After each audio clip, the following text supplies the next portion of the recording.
Hey, welcome SMSU Art 270ers. Here we are at Laker Nation, and today we are going to talk about neuropathic style doodle and simple doodle and template doodle. Yeah! So just as a reminder, yesterday we were doing this, which is just that neuropathic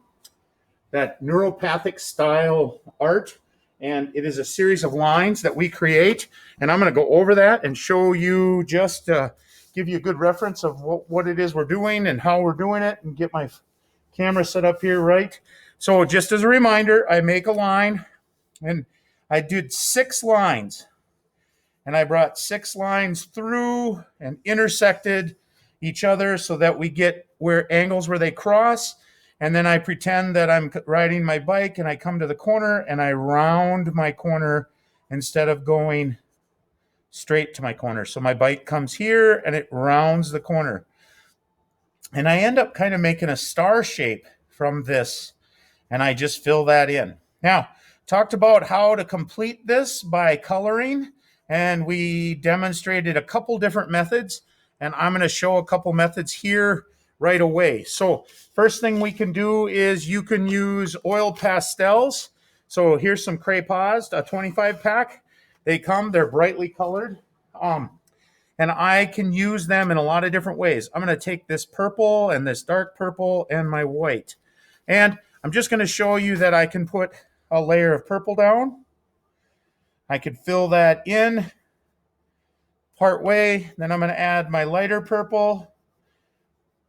And then I'm going to add my white. And I'm going to take my finger. I'm going to actually take that light purple, and I'm going to rub that light purple around a little bit. Then I'm going to add my white, push it around, and then I'm going to take my finger and I'm going to blend it in and make it nice and smooth. And I can create really cool effects. I can make it look like there's little gems or stones there, and you can see how that looks. So yeah, got my camera out of zoom. All right, so next item that I could use is I could use markers. Here I don't have Sharpies, but I've got Blick watercolor markers, and I could do the same thing. I'm going to take blue, red and purple, and I'm going to do the same thing. But before I put my purple down, I'm going to add a little blue. The thing about markers is you can't put a lighter color on top. So you always have to be thinking about where your darker color is going to go. So by putting the blue there, I made a blue violet. And then now I make a highlight. So I'm going to do it again just so you can see. I took the blue. I'm going to make the blue go on the outside. And I'm going to take my purple and I'm going to go over it. And that will darken it up. Then I'm going to add my purple. And then wherever I want my highlight to be, I'm going to leave that white. Now, unfortunately, I can't make that lighter or darker because I don't have the right materials. Now, if you had fancy markers, you could easily do that. Another one could be if you have gel pens. You could take your gel pens and you could do the same thing. Whoops, I can't get that one out. And the hard part is my 5-minute window is fast approaching. So I'm going to do the same thing. The hard part with gel pens is you're working in a smaller area. So with a smaller fill in. So you also get a squiggly line.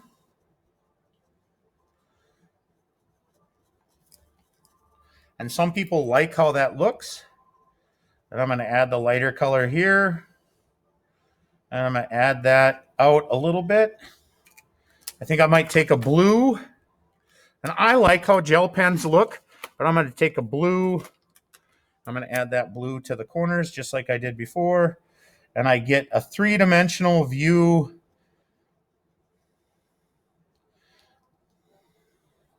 And that's gel pens. Now, I could be neater and spend more time.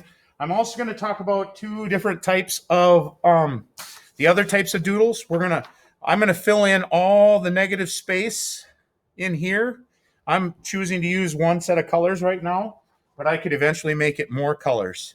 All right, in part 2 of the video, you'll see the rest, and I will talk about simple doodles and template doodles.